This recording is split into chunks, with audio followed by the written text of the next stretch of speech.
بسم اللہ الرحمن الرحیم۔ السلام علیکم۔ آپ صلی اللہ علیہ وآلہ وسلم کی عمر مبارک 35 سال ہوئی تو مکہ میں زبردست سیلاب آیا۔ قریش نے سیلاب سے محفوظ رہنے کے لیے ایک بند بنا رکھا تھا، مگر یہ سیلاب اس قدر زبردست تھا کہ بند توڑ کر کعبہ میں داخل ہو گیا۔ پانی کے زبردست ریلے اور پانی کے اندر جمع ہونے کی وجہ سے کعبے کی دیواروں میں شگاف پڑ گئے۔ اس سے پہلے ایک مرتبہ یہ دیواریں آگ لگ جانے کی وجہ سے کمزور ہو چکی تھی، اور یہ واقعہ اس طرح ہوا تھا۔ ایک مرتبہ کوئی عورت کعبہ کو دھونی دے رہی تھی، اس آگ میں سے ایک چنگاری اٹھ کر کعبہ کے پردوں تک پہنچ گئی۔ اس سے پردوں کو آگ لگ گئی اور دیواریں تک جل گئی، تو دیواریں بہت کمزور ہو گئی تھیں۔ یہی وجہ تھی کہ سیلاب نے ان کمزور دیواروں میں شگاف کر دیا ہے۔ سیدنا ابراہیم علیہ السلام نے کعبہ کی جو دیواریں اٹھائی تھی وہ 9 گز اونچی تھی، ان پر چھت نہیں تھی۔ لوگ کعبے کے نذرانے وغیرہ لاتے، نذرانے کپڑے اور خوشبوؤں وغیرہ ہوتی تھی۔ کعبے کے اندر جو کنواں تھا یہ سب نذرانے اس کنویں میں ڈال دیے جاتے تھے۔ کنواں اندرونی حصے میں دائیں طرف تھا، اس کو کعبہ کا خزانہ کہا جاتا تھا۔ کعبہ کے خزانے کو ایک مرتبہ ایک چور نے چرانے کی کوشش کی، چور کنویں میں ہی مر گیا۔ اس کے بعد اللہ تعالیٰ نے اس کی حفاظت کے لیے ایک سانپ کو مقرر کر دیا۔ یہ سانپ کنویں کے منڈیر پر بیٹھا رہتا، کسی کو خزانے کے نزدیک نہیں آنے دیتا تھا۔ قریش بھی اس سے خوفزدہ رہتے تھے۔ اب جبکہ کعبہ کے دیواروں میں شگاف پڑ گئے اور نئے سرے سے اس کی تعمیر کا مسئلہ پیش آیا تو اللہ تعالیٰ نے ایک پرندے کو بھیجا، وہ اس سانپ کو اٹھا لے گیا۔ یہ دیکھ کر قریش کے لوگ بہت خوش ہوئے۔ اب نئے سرے سے کعبہ کی تعمیر کا فیصلہ کر لیا کہ بنیادیں مضبوط بنا کر دیواروں کو زیادہ اونچا اٹھایا جائے۔ اس طرح دروازے کو بھی اونچا کر دیا جائے گا تاکہ کعبے میں کوئی داخل نہ ہو، صرف وہی شخص داخل ہو جسے وہ اجازت دے۔ اب انہوں نے پتھر جمع کیے، ہر قبیلہ اپنے حصے کے پتھر الگ جمع کر رہا تھا۔ چندہ بھی جمع کیا گیا۔ چندے میں انہوں نے پاک کمائی دی، ناپاک کمائی نہیں دی۔ مثلا طوائفوں کی آمدنی، سود کی کمائی، دوسروں کا مال غصب کر کے حاصل کی گئی دولت چندے میں نہیں دی۔ پاک کمائی انہوں نے بلا وجہ نہیں دی تھی۔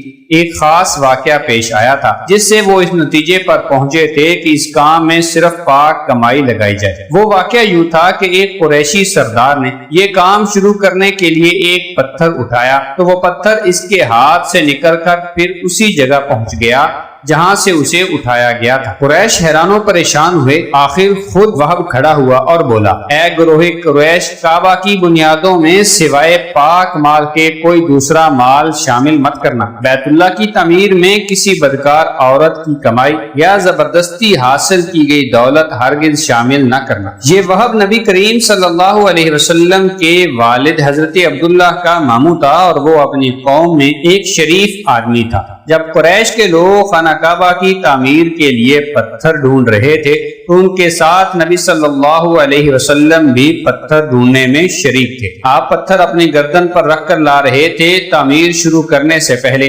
قریش کے لوگوں نے خوف محسوس کیا کہ دیواریں گرانے سے کہیں ان پر کوئی مصیبت نہ نازل ہو جائے۔ آخر ایک سردار ولید بن مغیرہ نے کہا، کعبہ کی دیواریں گرانے سے تمہارا ارادہ اصلاح اور مرمت کا ہے یا اس کو خراب کرنے کا؟ جواب میں لوگوں نے کہا، ظاہر ہے ہم تو مرمت اور اصلاح چاہتے ہیں۔ یہ سن کر ولید نے کہا، تب پھر سمجھ لو کہ اللہ تعالیٰ اصلاح کرنے والوں کو برباد نہیں کرتا۔ پھر ولید نے ہی گرانے کے کام کی ابتدا کی، اور لیکن اس نے بھی صرف ایک حصہ ہی گرایا تھا کہ معلوم ہو جائے ان پر کوئی تباہی نہیں آتی۔ جب وہ رات خیریت سے گزر گئی تب دوسرے دن سب لوگ اس کے ساتھ شریک ہو گئے اور پوری عمارت گرا دی، جہاں تک کہ ان کی بنیاد تک پہنچ گئے۔ یہ بنیاد حضرت ابراہیم علیہ السلام کے ہاتھ کی رکھی ہوئی تھی۔ ابراہیم علیہ السلام نے بنیادوں میں سبز رنگ کے پتھر رکھے تھے۔ یہ پتھر اونٹ کی کوہان کی طرح کے تھے اور ایک دوسرے سے جڑے ہوئے تھے۔ ان لوگوں کے لیے ان کو توڑنا بہت مشکل کام ثابت ہوا۔ دائیں کونے کے نیچے سے قریش کو ایک تحریر ملی۔ وہ تحریر سریانی زبان میں لکھی ہوئی تھی۔ انہیں سریانی زبان نہیں آتی تھی۔ آخر ایک یہودی کو تلاش کر کے لایا گیا۔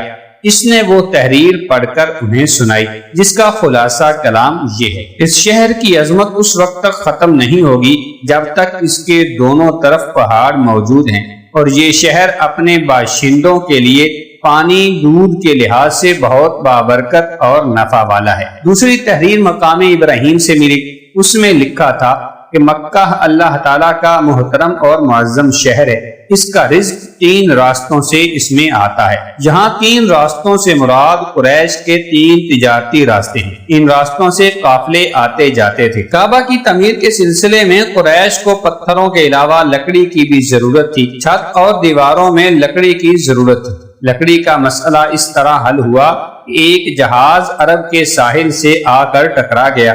آج اس مقام کو جدہ کا ساحل کہا جاتا ہے، پہلے مکہ کا ساحل کہلاتا تھا، اس لیے مکہ کا قریب ترین ساحل یہی تھا۔ ساحل سے ٹکرا کر جہاز ٹوٹ گیا، وہ جہاز کسی رومی تاجر کا تھا۔ اس جہاز میں شاہ روم کے لیے سنگ مرمر، لکڑی اور لوہے کا سامان لے جایا جا رہا تھا۔ قریش کو اس جہاز کے بارے میں پتہ چلا تو یہ لوگ وہاں پہنچے اور ان لوگوں سے لکڑی خرید لی۔ اس طرح چھت کی تعمیر میں لکڑی کو استعمال کیا گیا۔ آخر خانہ کعبہ کی تعمیر کا کام حجر اسود تک پہنچ گیا۔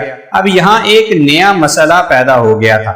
سوال یہ پیدا ہوا کہ حجر اسود کو کون اٹھا کر اس جگہ پر رکھے گا؟ ہر قبیلہ یہ فضیلت خود حاصل کرنا چاہتا تھا۔ یہ جھگڑا اس حد تک بڑھا کہ مرنے مارنے تک نوبت آ گئی۔ لوگ ایک دوسرے کو قتل کرنے پر تل گئے۔ 2 قبیلوں نے ساتھ مل کر ایک برتن میں خون بھرا اور ان میں اپنے ہاتھ ڈبو کر کہا، حجر اسود ہم خود رکھیں گے۔ اسی طرح دوسرے قبیلے بھی اڑ گئے، تلواریں نیاموں سے نکل آئیں۔ آخر وہ سب بیت اللہ میں جمع ہوئے۔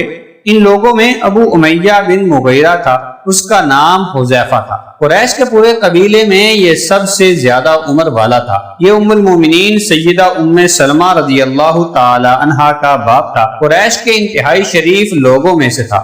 مسافروں کا سفر سامان، کھانا وغیرہ دینے کے سلسلے میں بہت مشہور تھا۔ کبھی سفر کرتا تو اپنے ساتھیوں کے کھانے پینے کا سامان خود کرتا تھا۔ اس وقت اس شدید جھگڑے کو ختم کرنے کے لیے اس نے ایک حل پیش کیا۔ اس نے سب سے کہا، اے قریش کے لوگوں، اپنا جھگڑا ختم کر کے تم یوں کرو کہ کل صبح حرم کے صفا نامی دروازے جو شخص سب سے پہلے داخل ہوگا اس سے فیصلہ کرا لو۔ وہ تمہارے درمیان جو فیصلہ کرے وہ سب اس کو مان لیں۔